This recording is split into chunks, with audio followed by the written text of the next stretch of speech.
ഗസയിലെ കുട്ടികളെ കൊല്ലപ്പെടുമ്പോൾ അതിൽ ഒരു ആനന്ദവും സന്തോഷവും കണ്ട ഒരു ഇന്ത്യൻ RSS സംഘപരിവാർ അനുഭാവിയുടെ മകൻ ഇന്ന് അതേ ഇസ്രായേൽ അമേരിക്ക സഖ്യത്തിൻ്റെ ആളുകൾ കൊന്നുകളഞ്ഞു. ഈ ഒരു വാർത്ത ഇപ്പം ഇന്ന് സോഷ്യൽ മീഡിയയിൽ ഔട്ടായിട്ടുണ്ട്. അതായത് ഇന്ത്യയിലെ 3 കപ്പലുകളാണ് അമേരിക്ക ആക്രമിച്ചിട്ടുള്ളത് അല്ലേ. അതിൽ ഇന്നലെ ആക്രമിച്ചിട്ടുള്ള കപ്പലിലെ 3 ഇന്ത്യൻ നാവികർ മരിച്ചിട്ടുണ്ട്. അതിലെ ഒരു നാവികൻ്റെ അച്ഛനെക്കുറിച്ചാണ് നമ്മൾ ഈ വീഡിയോയിൽ പറയാൻ പോകുന്നത്. അതായത് 2023 ഒക്ടോബറിൽ ഇസ്രായേൽ പലസ്തീൻ യുദ്ധവേളയിൽ രാജേഷ് ശർമ്മ എന്ന് പറഞ്ഞിട്ടുള്ള ഈ നാവികൻ്റെ അച്ഛൻ ഒരു RSS അനുഭാവിയാണ്. അദ്ദേഹം ട്വീറ്റിൽ ഇങ്ങനെയാണ് എഴുതിയിട്ടുണ്ടായിരുന്നത്: ഗസയിലെ മുഴുവൻ എത്നിക് ക്ലെൻസിങ് ചെയ്ത് മുസ്ലിങ്ങൾ ഇല്ലാത്ത പ്രദേശമാക്കണം. അതായത് സമാധാനത്തിനുള്ള ഏകമാർഗം. അതായത് ഗസയിലുള്ള ചെറിയ കുട്ടികളടക്കമുള്ള എല്ലാവരെയും കൊന്നുകളഞ്ഞ് ക്ലീൻ ചെയ്ത് അതൊരു മുസ്ലിങ്ങളില്ലാത്തൊരു ഇടമാക്കണം. അതായിരിക്കും സമാധാനത്തിനുള്ള ഏകമാർഗം എന്നായിരുന്നു രാജേഷ് ശർമ്മ എന്ന ഈ RSS സംഘപരിവാർ അനുഭാവി ട്വീറ്റിൽ കുറിച്ചത്. 2023 ഈ ഒരു സംഭവം നടന്നിട്ടുള്ളത്. ഇന്നിപ്പം 2026 3 വർഷങ്ങൾക്ക് ശേഷം ഇന്നേ ദിവസം അയാളുടെ മകൻ, അതായത് ഈ കപ്പലിലുണ്ടായിരുന്ന 3 പേര് മരിച്ചതിൽ അയാളുടെ മകൻ മരണപ്പെട്ടിട്ടുണ്ട്. അതേ യുദ്ധങ്ങളുടെ ഭാഗമായിട്ട് അതേ അമേരിക്ക ഇസ്രായേൽ കൂട്ടുകെട്ടിൻ്റെ നാവികർ കൊന്നുകളഞ്ഞ, അല്ലെങ്കിൽ അവരുടെ അമേരിക്കൻ ഫോഴ്സ് കൊന്നുകളഞ്ഞ ഇന്ത്യക്കാരിൽ ഈ ഒരാളായിരുന്നു. ഇത് കണ്ടപ്പം ഉള്ളിലൊരു ചിരിയാണ് എനിക്ക് ആദ്യം വന്നത്. പക്ഷേ നമ്മുടെ ചില ധാർമ്മിക കാര്യങ്ങളും ചിന്തകളൊക്കെ ഉള്ളതുകൊണ്ട് ചിരിക്കാൻ പാടില്ല. നമ്മൾ ചിരിക്കാണ്ട് ഞാനത് വായിച്ചു തീർത്തു. ഇത്താര ടോജോ അലക്സ് ഉണ്ട്, നമുക്കൊരു കോൺഗ്രസ് അനുഭാവിയാണ്. അവരൊരു വലിയ കുറിപ്പിട്ടിട്ടുണ്ട് അതിനെപ്പറ്റി. ആദ്യമായിട്ട് ആ കുറിപ്പാണ് ഞാൻ കാണുന്നത്. അപ്പോൾ ഞാൻ അത് വായിക്കാം.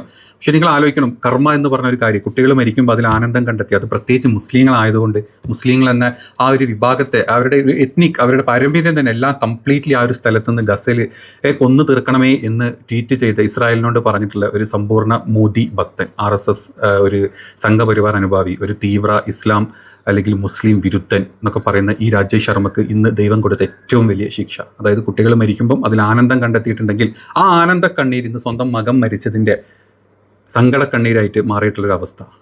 ഇന്നലെ വരെ മോദി ഭക്തിയും അല്ലെങ്കിൽ ഇന്നലെ വരെ മുസ്ലിം വിരുദ്ധതയും മാത്രം ട്വിറ്ററിലൂടെ ഇങ്ങനെ പ്രചരിപ്പിച്ചുകൊണ്ടിരുന്ന ഒരാൾ ഇന്നലെ രാത്രി മുതൽ ഇന്ത്യൻ ഫോറിൻ അഫയേഴ്സിനും അല്ലെങ്കിൽ പ്രധാനമന്ത്രിക്കും ടാഗ് ചെയ്തുകൊണ്ട് എൻ്റെ മകനെ രക്ഷിക്കണേ എന്ന് കാല് പിടിച്ചു. ഇന്ന് രാവിലെ വാർത്ത വന്നു, അതെ 21 പേരെ രക്ഷിച്ചു, പക്ഷേ നിങ്ങളുടെ മകൻ രക്ഷപ്പെട്ടിട്ടില്ല, അതിൽ മരിച്ചതിൽ 1 നിങ്ങളുടെ മകനാണെന്ന്.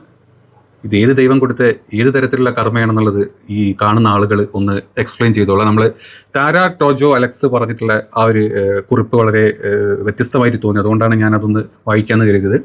ലക്ഷക്കണക്കിന് നിരപരാധികളും സാധാരണക്കാരും കൊല്ലപ്പെടുമ്പോഴും ഇയാൾ ഇസ്രായേലിൻ്റെ സൈനിക നടപടികളെ അഭിനന്ദിക്കുകയും മൊസാദിനെയും IDFനെയും അഭിവാദം അർപ്പിക്കുകയുമായിരുന്നു. അയാളുടെ വാക്കുകളിൽ മനുഷ്യത്വമില്ലായിരുന്നു, കരുണ ഇല്ലായിരുന്നു. മനുഷ്യരുടെ കണ്ണീര് കാണാനോ സ്വന്തം വീടുകളിൽ നിന്നും ഓടിപ്പോകേണ്ടി വന്ന കുട്ടികളുടെ ഭയവും നിസ്സഹായാവസ്ഥയും മനസ്സിലാക്കാൻ അദ്ദേഹത്തിന് സാധിച്ചില്ല. ലക്ഷക്കണക്കിന് മനുഷ്യർ മരിക്കുമ്പോൾ അദ്ദേഹം കൈയടിച്ചു. ഒരു ജനതയുടെ ദുരന്തം അദ്ദേഹം വിജയമായിട്ട് ആഘോഷിച്ചു. പക്ഷേ ജീവിതത്തിന് ഒരു വലിയ വിചിത്ര സ്വഭാവമുണ്ട്. നമ്മൾ മറ്റുള്ളവരുടെ വേദന നിസ്സാരമാക്കി കാണുമ്പോൾ ഒരു ദിവസം ആ വേദന യഥാർത്ഥ അർത്ഥം ജീവിതം നമ്മളെ പഠിപ്പിക്കും. ഇന്ന് അതേ പശ്ചിമേഷ്യൻ യുദ്ധരാഷ്ട്രീയത്തിൻ്റെ ക്രൂര യാഥാർത്ഥ്യം അദ്ദേഹത്തിൻ്റെ സ്വന്തം വീട്ടുവാതിക്കൽ എത്തിയിരിക്കുന്നു. ഒമാൻ ഉൾക്കടലിൽ ഇന്ത്യൻ കപ്പലായിട്ടുള്ള MT സെറ്റബെല്ലയ്ക്ക് നേരെ ആക്രമണം നടത്തി. ആക്രമണത്തിൽ കൊല്ലപ്പെട്ട 3 ഇന്ത്യൻ നാവികരിൽ ഒരാൾ രാജേഷ് ശർമ്മയുടെ മകൻ ആദിത്യ ശർമ്മയാണ്.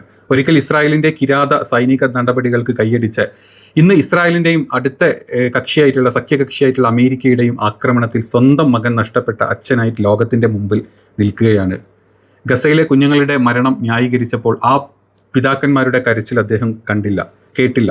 ഗസയിലെ അമ്മമാർക്കും മക്കൾക്കും മൃതദേഹങ്ങൾ നെഞ്ചോട് ചേർത്ത് കരഞ്ഞപ്പോൾ അവരുടെ വേദനയും കണ്ണീരും അദ്ദേഹത്തിന് കാണാനായില്ല. ഇന്ന് സ്വന്തം മകൻ്റെ മരണവാർത്ത കേൾക്കുമ്പോൾ ആ വേദന ആഴവും ഭാരവും അദ്ദേഹം അറിയുന്നുണ്ടായിരിക്കും. ഇന്ന് ആഘോഷിക്കേണ്ടത് ഒരു ദുരന്തമല്ല, അച്ഛൻ്റെ ദുഃഖത്തിൻ്റെ സന്തോഷിക്കാനും പാടില്ല, ആ കണ്ണീരിൽ ആഘോഷിക്കേണ്ടതില്ല. പക്ഷേ ആ കണ്ണീർ ലോകത്തെ ഒരു സത്യം പഠിപ്പിക്കുന്നുണ്ട്.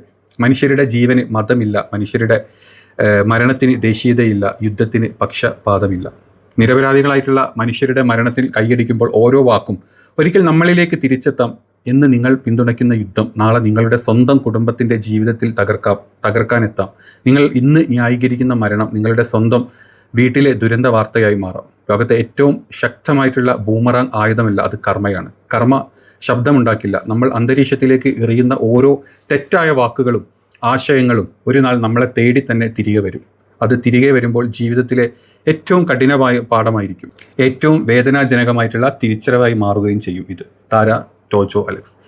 ഇങ്ങനെ കുറച്ച് കുറിപ്പുകൾ ഞാൻ കണ്ടു. സത്യമാണ്, ഒരു സമയത്ത് കർമ്മ എന്ന് പറഞ്ഞു കഴിഞ്ഞാൽ അതിന് ശബ്ദം ഉണ്ടാവില്ല, അതിന് വേദന ചിലപ്പം ഭയങ്കരമായിരിക്കും. അതാണ് ഇപ്പം ഈ രാജേഷ് ശർമ്മ, സ്വന്തം മകൻ ആദിത്യ ശർമ്മ ഒരിക്കൽ സന്തോഷിച്ച അതേ ആളുകൾ തന്നെ തൻ്റെ മകനെ കൊല്ലാൻ ഇടയായിട്ടുണ്ട്. പക്ഷേ നിങ്ങൾക്ക് തോന്നുന്നുണ്ടോ ഇത് കണ്ടിട്ട് രാജേഷ് ശർമ്മയുടെ ഭക്തി കുറഞ്ഞു പോകുന്നു നിങ്ങൾക്ക് തോന്നുന്നുണ്ടോ? എനിക്ക് തോന്നുന്നില്ല.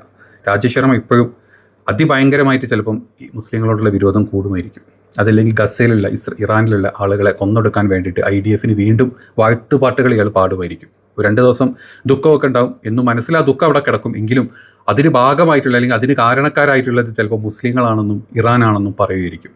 അതല്ലാണ്ട് ഇതൊന്നും മനസ്സിലാക്കാനുള്ള ബുദ്ധി ഒരു കാലത്തും സംഘിക്ക് കൊടുക്കാത്തത് കൊണ്ട് ഈ ഒരു കാര്യവും ഇയാൾ മനസ്സിലാക്കുന്നത് എനിക്ക് തോന്നുന്നില്ല. എൻ്റെ ഒരു അഭിപ്രായമാണ്.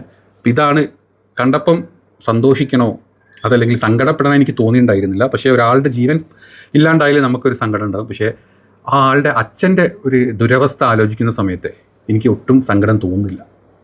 എന്തോ അറിയില്ല, അങ്ങനെ ആയിപ്പോയി. അങ്ങനെ ആക്കി നമ്മുടെ ഇന്ത്യയിലെ ജനങ്ങളുടെ മനസ്സെ നമ്മുടെ 10 വർഷം കൊണ്ട് നമ്മുടെ ഇന്ത്യയിലെ ജനങ്ങളുടെ മനസ്സ് അത്തരത്തിലാക്കി മാറ്റി നമ്മളെ ഭരിക്കുന്ന വിശ്വ എന്താ പറയുക പറഞ്ഞതൊക്കെ